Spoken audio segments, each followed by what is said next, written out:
Hi there. Creating and uploading a dataset is the first step in your machine learning experiment.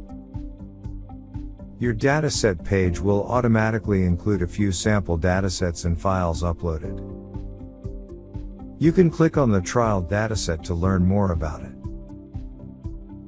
To create your own dataset, select the New Dataset button and add the dataset name.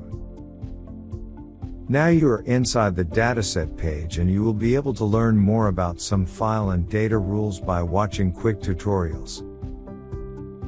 You can also invite your teammates to collaborate on the dataset with you. This will allow them to use the files in your dataset, as well as add new files to your dataset. To upload your file, simply drag your files in this box.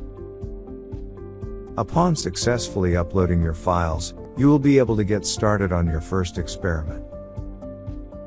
Click the New Experiment button to start your machine learning journey. Upon creating a new experiment, you will be able to select which file you would like to use.